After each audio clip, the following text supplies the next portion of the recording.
आज के समय में मिडिल क्लास फैमिली जो होती है अपने खर्चों को लिखना या फिर उनको पता करना, अपनी कमाई कितनी है, हमारे खर्चे कितने हैं, कौन सा खर्च ज़रूरी है, कौन सा गैर ज़रूरी है, ये सारी चीज़ें पता नहीं करते हैं। और इनके पता ना करने की वजह से वो बहुत सारी मतलब अपनी संपत्ति तो खो ही रहे हैं और अपने घर की शांति भी खो रहे हैं। क्योंकि पैसों से रिलेटेड यदि हम हिसाब किताब नहीं रखते हैं तो हमारे घर में पैसों को लेकर कलेश बना ही रहता है। और ये एक हमारी प्रोक्रेस्टिनेशन की जो आदत है, इस आदत ने इतना बिगाड़ दिया है और हमारे जीवन जीने की अनियमितता ने हमें इतना मतलब मजबूर कर दिया है कि बिल्कुल भी शांति तो हमारे घर में रह ही नहीं सकती है यदि हम ये सारी चीज़ें अपनाते हैं तो वीडियो बहुत इंटरेस्टिंग है, वीडियो के एंड तक ज़रूर बने रहिएगा। और मैं हूँ राधा चौहान, मेरे चैनल क्रिएटिव चौहान में आपका बहुत बहुत स्वागत है। आई होप आप सब अच्छे होंगे और सेहतमंद होंगे और आप लगातार मेरी वीडियो के साथ भी बने हुए होंगे। दोस्तों आज की वीडियो में हम 13 तरीके जानेंगे जो कि घर खर्च बचाने के बहुत अच्छे उपाय हैं। जो हमारा घर में जो भी खर्च होता है ना, उसमें से हम थोड़ा थोड़ा पैसा अगर महीने में बचाएंगे तो हम बहुत सारा पैसा बचा सकते हैं। इसके लिए मैं 13 सिंपल पॉइंट बताऊंगी। इसमें से यदि आप 5-6 पॉइंट को भी जो है इम्प्लीमेंट करेंगे तो आपके पैसे बहुत बचेंगे। और ये जो हमारी महिलाएं हैं ना, महिलाओं के लिए बहुत ज़्यादा महत्वपूर्ण है ये पॉइंट। हर महिला को इन चीज़ों के बारे में पता होना ही चाहिए जिनसे हमारे पैसे बचते हैं। तो वीडियो बहुत इंटरेस्टिंग है, वीडियो के एंड तक ज़रूर बने रहिएगा। और अभी तक आप लोगों ने अपने इस क्रिएटिव चौहान चैनल को सब्सक्राइब नहीं किया है तो आप लोगों से एक रिक्वेस्ट है, प्लीज़ सब्सक्राइब करिए अपने इस चैनल को और बेल आइकन को भी ज़रूर प्रेस कर दीजिएगा ताकि ऐसी ही इंटरेस्टिंग वीडियो के नोटिफिकेशन आपको मिलते रहे। तो चलिए स्टार्ट करते हैं वीडियो को। सबसे पहला पॉइंट आता है कि घरेलू खर्चों को सीमित करें। देखो हमारे घर खर्च ना कभी कभी हम बहुत ज़्यादा कर देते हैं, चाहे वो ओवर एक्साइटमेंट में हो या फिर कुछ किसी भी खुशी में हो, किसी त्योहार पर हो। मतलब बहुत सारे त्योहार और बहुत सारे मौके ऐसे आते हैं कि जिन पर हम अपना घर खर्च बहुत ज़्यादा कर देते हैं। तो हमें बहुत ज़्यादा घर खर्च नहीं करना है, अपने घरेलू खर्चों को सीमित करके चलना है और एक बजट के तहत चलना है। तो हमारे खर्चे ज़्यादा नहीं होंगे तो डेफिनेटली हमारे पैसे बच जाएंगे। दूसरा पॉइंट आता है कि मतलब फालतू के खर्चों को कट करें। देखो फालतू के खर्चे बहुत ज़्यादा हो जाते हैं और ये हमें समझ नहीं आता है। हमें लगता है कि ये खर्चे ज़रूरी हैं, हमें करने ही चाहिए। अब फालतू खर्च क्या हो सकता है? मान लो हम एक दुकान पर सुबह दूध का पैकेट लेने जा रहे हैं तो उसके साथ में हम ढेर सारी चॉकलेट, आइसक्रीम, ये सारी चीज़ें उठा के ला रहे हैं, तो ये हमारा एक फालतू खर्च ही होता है। हम बाजार को सब्जी लेने के लिए जा रहे हैं लेकिन हम वहाँ से लौटते समय कुछ ऐसी चीज़ें परचेस कर रहे हैं कि जिनकी ज़रूरत नहीं है, लेकिन हमने ले लिया कि शायद ज़रूरत पड़ सकती है, फिर वो हमें घर पे लाके ख़राब हो जाए, फेंकनी पड़े। बहुत सारे खर्चे ऐसे होते हैं कि जो फालतू को होते हैं, उन खर्चों को आपको कट करना है। तीसरा पॉइंट आता है कि तकनीकी खर्चों में कटौती ज़रूर करें। देखो तकनीकी खर्च क्या होता है, हमारे घर में हमारे लाइट का बिल हो गया, उसे हम अच्छे से मतलब मेंटेन करके चलें, कम वोल्टेज वाली लाइटें यूज़ करें और फ्रिज को कम चलाएं, एसी कम चलाएं, पंखा कम चलाएं। जहाँ ज़रूरत है वहीं लाइटें यूज़ करें। और बहुत सारे ऐसे होते हैं कि जैसे मान लो कोई उन्होंने डिश लगवा रखा है, उसका 250-300 रुपये का हर महीने रिचार्ज करा रहे हैं, केबल का रिचार्ज करा रहे हैं, और घर में 2-2 मोबाइल हैं उनका भी रिचार्ज हो रखा है। तो मतलब ये एक 2 मोबाइलों का खर्चा, टीवी का खर्चा बहुत ज़्यादा हो जाता है। तो ऐसी चीज़ों पर पैसा हमें कम खर्च करना है। या तो मोबाइल ही चलाओ या फिर टीवी में रिचार्ज करा लो, तो फिर एक मोबाइल में कराना है।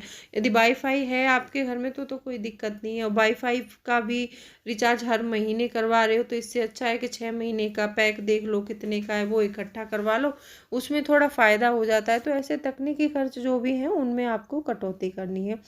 चौथा पॉइंट आता है कि घर के खाने को प्राथमिकता दें। आजकल का एक युवा वर्ग हो या फिर बच्चे हों या बूढ़े हों, आजकल सबको बाहर का खाना ज़्यादा पसंद है। तो बाहर का खाना जो होता है, अनहाइजीनिक खाना होता है, उसको खा के हमारी तबीयत भी ख़राब होती है और पैसा भी हम बहुत सारा दे रहे हैं। क्योंकि स्विगी जोमेटो से देखा होगा आपने, बहुत महंगा महंगा खाना मिलता है।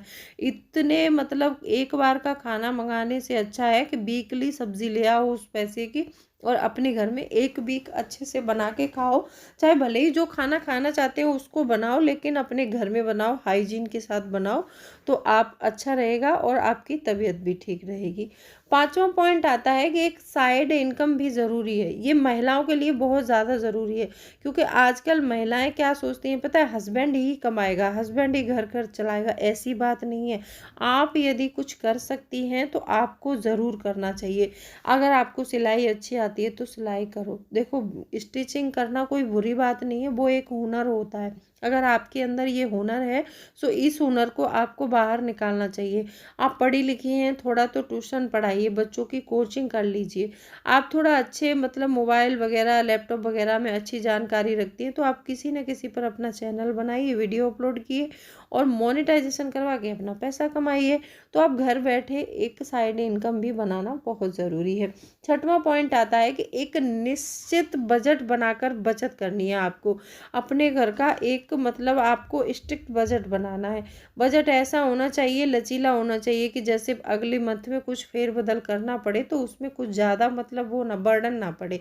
तो बजट बनाना है और बजट बनाकर आपको अपने घर में बचत करनी है। बजट में आपको वही चीज़ें शामिल करनी है जो असेंशियल चीज़ें हैं। नॉन असेंशियल चीज़ों को बजट में नहीं रखना है, उनको कट करना है। जो पैसा बचेगा उसको आपको सेव करना है। सातवां पॉइंट आता है कि एक सही निवेश का चुनाव करें। अब आपने ये सारी चीज़ें आप कर रहे हो तो आपका पैसा बचेगा इसमें, तो आपको एक सही निवेश का चुनाव ज़रूर करना है। वो आरडी हो सकती है, अगर ज़्यादा पैसे हैं तो एफडी भी हो सकती है, कोई ऐसी स्कीम हो सकती है जिसमें आप हर महीने थोड़ा थोड़ा पैसा जमा कर सकते हैं। वो आप अपने हिसाब से देख लेना और अच्छे से एक मतलब जो है निवेश का चुनाव जरूर करना है। आठवां पॉइंट आता है शॉपिंग करते समय सतर्क रहें। देखो, शॉपिंग करते समय आपको इस चीज़ पर ध्यान देना है कि कहाँ कौन सी चीज़ कितने की मिल रही है। इस चीज़ पर आपको विशेष ध्यान देना है, क्योंकि बहुत सारे लोग ऐसे होते हैं कि मतलब किसी एक ही दुकान पर बैठ जाएंगे और ये चीज़ 1000 रुपये की है तो उसने अगर 1000 रुपये बोल दिया तो आप वो 1000 रुपये ही दे देते हो वहाँ पर। तो आपको ऐसा नहीं करना है। आपको क्या करना है कि यदि आपके वो 1000 रुपये मांग रहा है तो आप उसके 700 रुपये ही लगाइए, और बाकी की जो आसपास की दुकानें हैं उन दुकानों में ट्राई करिए। अगर वो 700 में मानता है तो ठीक है, नहीं तो आपको पता है कि मुझे 800 में खरीदनी है तो थोड़ा थोड़ा करके बढ़ना है। और वो माने तो ठीक है, नहीं तो उसका सामान रखो और चल दो, फिर देखना कि वो आपको ज़रूर बुलाएगा। तो आपको ये सारी चीज़ें मतलब करते रहनी है।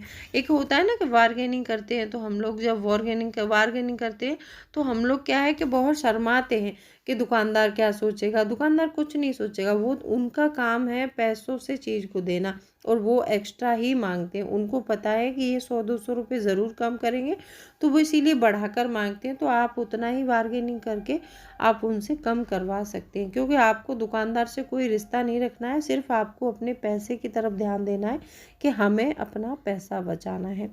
नंबर 9 पॉइंट आता है कि खाली समय में करें खरीदारी। देखो, कभी कभी क्या होता है कि हम लोग जल्दबाजी में वो सामान खरीद लेते हैं जिसकी हमें ज़रूरत नहीं है। अगर आपको पता है कि मुझे शॉपिंग करने जाना है, मेरे घर में अगले मंथ या फिर कुछ दिनों बाद शादी है, पार्टी है, तो उसके लिए आप महीने 15 दिन पहले ही प्रिपरेशन कर लो और तभी आप अपना जो भी खरीदना चाहते हो खाली समय में जाओ, अपने फ्रेश मूड से जाओ और वही सामान परचेस करके लाओ जिसकी आपको ज़रूरत है।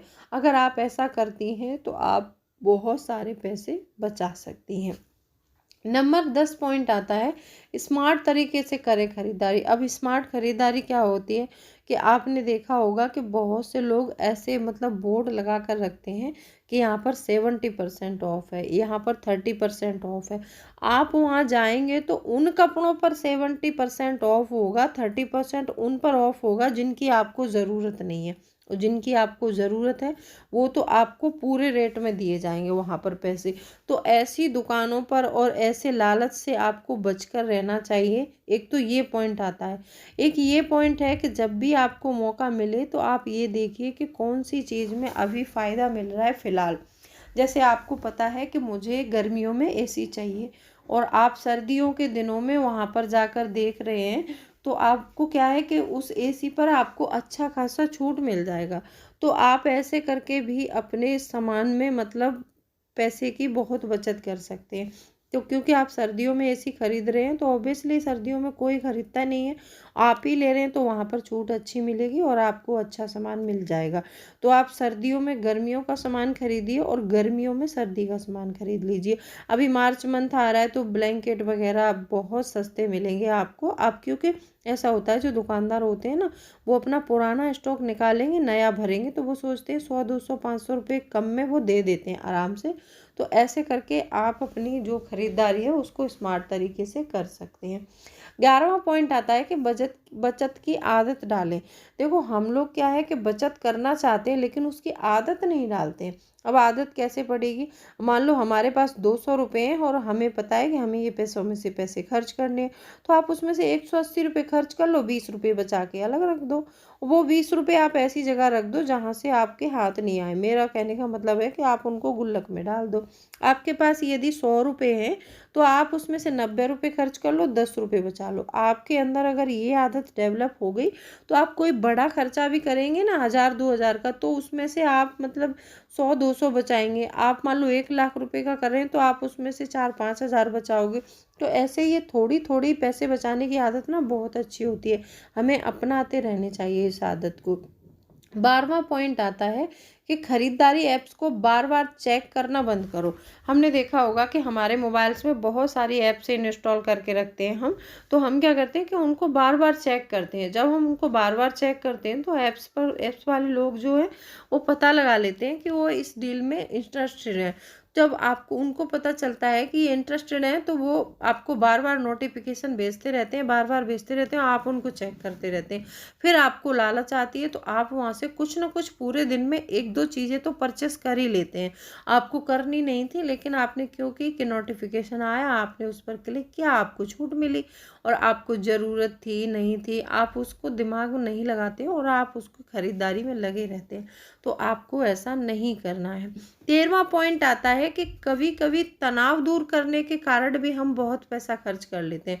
कभी देखा होगा आपने कि कुछ लोगों की आदत होती है कि उनको थोड़ा सा टेंशन हुआ, चलिए शॉपिंग के लिए, शॉपिंग कर कर आ जाते हैं, घूम कर आते हैं, बाहर घूमेंगे और वो 500 600 रुपये ठंडे करके ना फिर उनका तनाव बिल्कुल दूर हो जाता है, क्योंकि 500 600 रुपये ख़त्म हो गए और उनको कुछ अच्छा खाने को मिल गया या फिर अच्छा कोई गिफ्ट ले लिया उन्होंने अपने लिए या फिर किसी और के लिए। उन्होंने शॉपिंग कर ली, घूम लिए फिर लिए, थोड़ी सी मतलब जेब हल्की हो गई तो उनका मन हल्का हो जाता है। और जब तक जेब हल्की नहीं होगी, पैसा खर्च नहीं होगा, तब तक उनका तनाव दूर नहीं होता है। बहुत सारी औरतों के अंदर ये आदत होती है, बहुत सारे जेंट्सों के अंदर भी होती है। अगर आपके अंदर भी ऐसी आदतें हैं तो इन आदतों को आज से ही त्याग दो।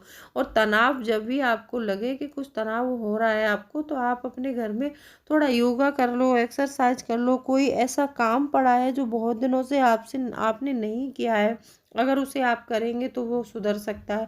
तो आप ऐसे मतलब काम कर लो घर में, लेकिन ये सारी चीज़ें मत करो। आई होप वीडियो पसंद आई होगी। वीडियो पसंद आई तो लाइक शेयर ज़रूर कर दीजिएगा और कमेंट सेक्शन में ज़रूर